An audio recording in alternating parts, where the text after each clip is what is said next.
Ayan guys, malapit na maluto ang ating fried rice. Ayan, inuna ko muna nilito yung rice kasi para hindi ito masira ng ilang araw.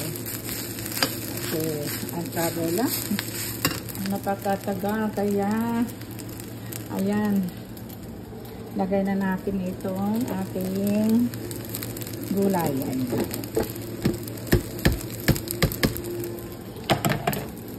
Ayan ang ating gulay. Then, ilagay natin ito. Ayan, overload siya. Overload sa sahog.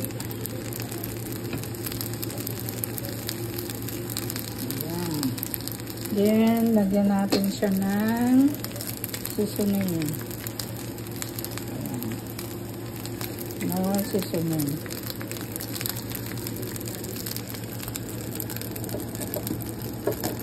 Then, lagyan natin ng paminta. Paminta. Yan lang.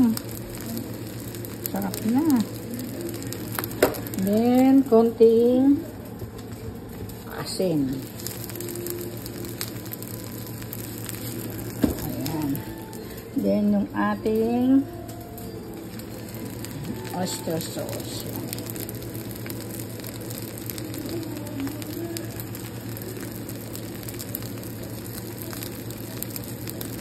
Guys, yan, halo-haloin lang natin to.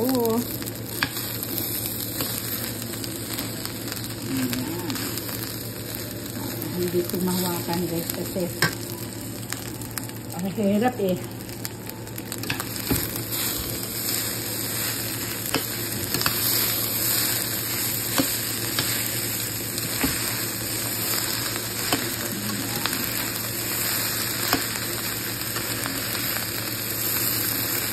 Dahil may oyster sauce na siya, hindi natin siya lalagyan ng soy sauce.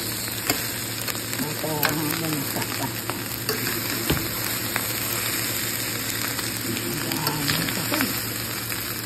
Sabi, init.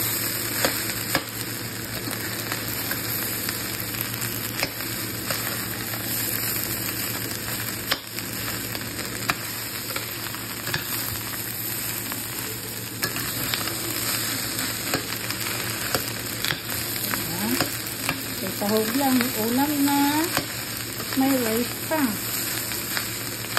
Ang ating fried rice. Nunod na ang ulam.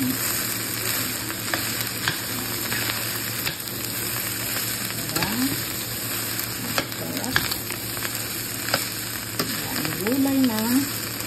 Ang ulam. May rice pa.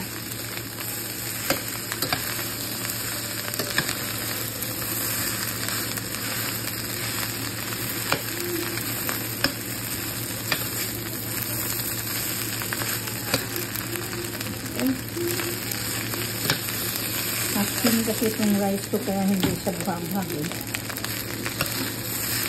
Asin na rice. Kaya hindi siya masyadong buhag. Magdikit. Para malagkit.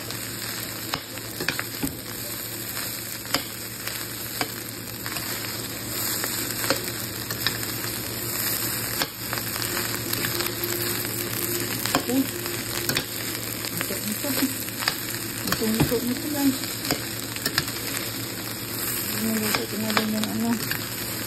Ito din lang. Niluto na rin yung niluto. Niluto na rin. Ay! Nakalimutan ko guys yung itlog. Okay, bye!